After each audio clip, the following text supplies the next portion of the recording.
hope that in this birthday message about Dad for all of you, you'll post in some of the comments below some of your favorite stories for me, because I need that. I really do. Mr. Bob first wore his Santa suit in 1977 when the preschool I was going to rented him a costume.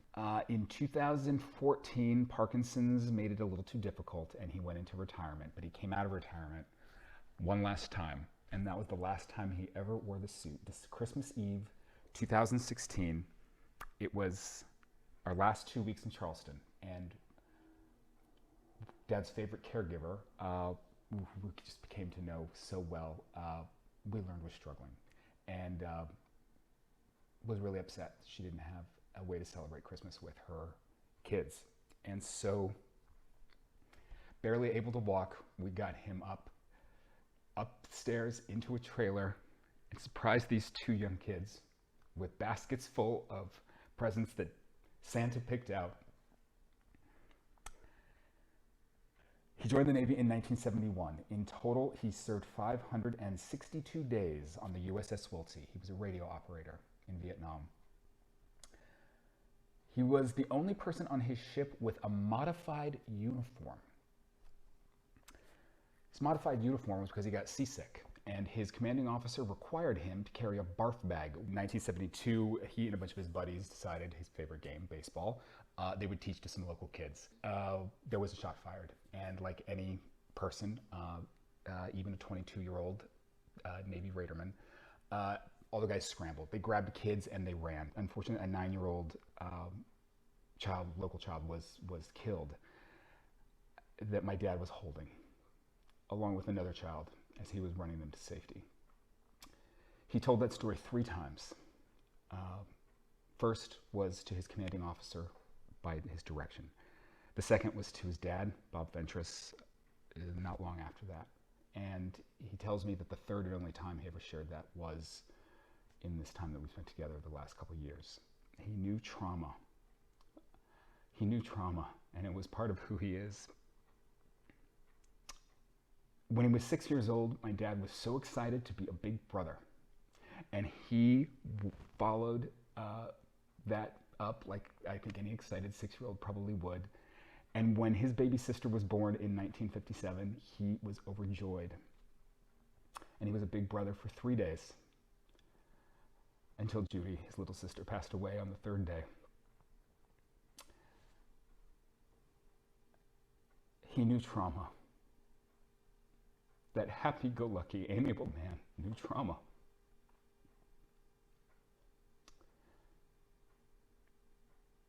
He never spoke of it again. And in fact, in putting his little sister to rest, it was the last time he ever saw or spoke to his biological father, the man who gave him his name, Robert Lamont Jr. I'd never known the man. He passed away in 1999. And I know that must have been a traumatic event for him and for my grandmother. But I know it was a tough one, because he told me so in these last couple of years.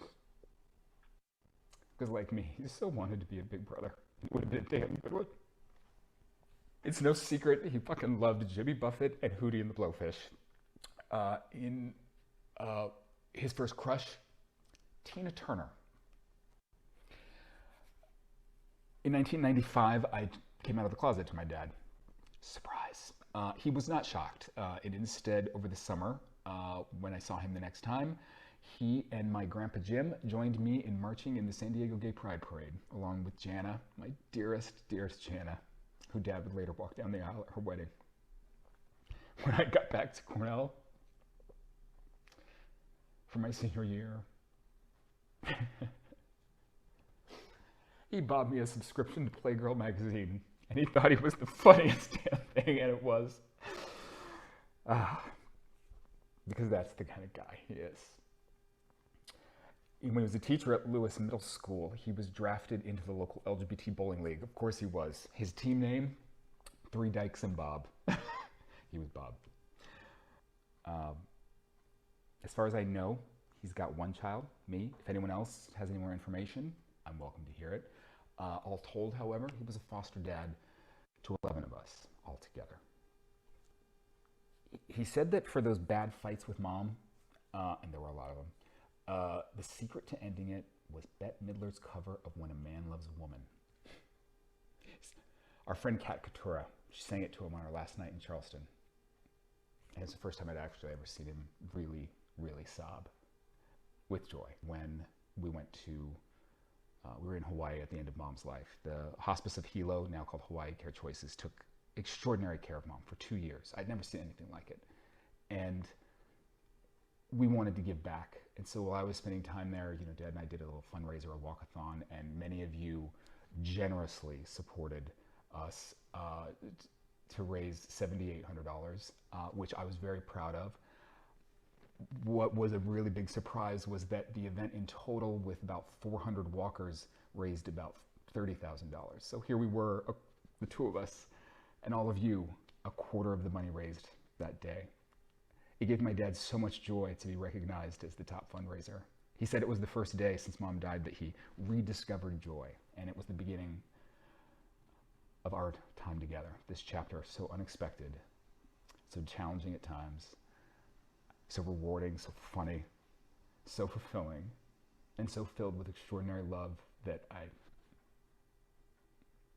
hope we all experience that kind of love. He left here at home, where he wanted to be. We spent 5 days privately together. There was nothing unsaid. We were surrounded by joy and love and absolutely no pain. He was telling jokes to the end, always wanting me to be comfortable. And in fact, after 4 days, when it was clear that we were there, he was struggling a little bit, and I had a nurse come to help me out, and she had me take out the trash and just get a breath of fresh air. And when I did, I came back and he was gone. And the nurse told me that she sees it all the time. He very clearly just was waiting for me to step out so that I wouldn't be hurt. There's a lot of injustice in the world right now. And I've never thought of my dad as an activist, but he's taken his experiences, including a lot of trauma, and he has formed them into a soldier of kindness to everyone he meets. And it was that kindness that made him a special ed teacher. It was that kindness that in 2002, when his middle school principal was trying to move special ed students to other schools because they were bringing the test scores down, Dad organized a group of his colleagues to subtly push back, to let those parents know that their kids belonged in his classroom. So I'm going to read you this letter. Dear Principal, I'm going to leave the name out. Dear Principal, I want to commend a few of your colleagues. You have an extraordinary team. I understand that you may not have supported their efforts, but let me say this. It's my job to make sure that you have the resources for your students to succeed, and it is your job to ensure that they do. The next time you think that someone should leave your school, perhaps it should be you. Senator Dianne Feinstein.